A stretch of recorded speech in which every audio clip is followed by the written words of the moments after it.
It's more unwelcoming news for lobstermen and women. The price of soft-shell lobster has dropped to pre-pandemic levels. Justin Snyder says it's a 1-2 punch for lobstermen. What's really affecting them is the increase in costs on everything else. So the lobster price has fallen back to normal, but everything else is just as more expensive, bait and fuel. Not only is inflation a primary reason, but it also has to do with supply and demand. As we're seeing in the greater lobster industry is a reduction in the demand as compared to last year. We're in the high supply part of the lobster season, if you will. The demand is not there and there's an oversupply, the lobster price is going to come down. So that's what we're seeing right now. According to Waterway Guides, the average price of diesel tops $5 a gallon based on where you load up, something that plays into whether lobstermen go out. It's a really good balancing act is what they really have to do. They have to do the math and figure out, is it really beneficial for them to go lobstering if, when you factor in bait and fuel costs with such a low lobster price right now.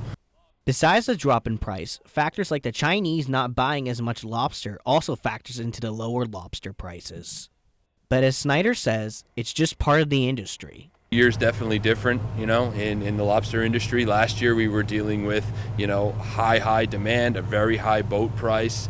Now it's just the opposite. Things are coming back to normal on the demand side of things. The retail demand both here on the island and elsewhere is different. All of that is having a greater effect. Despite the low lobster costs, Snyder is confident that the industry will rebound.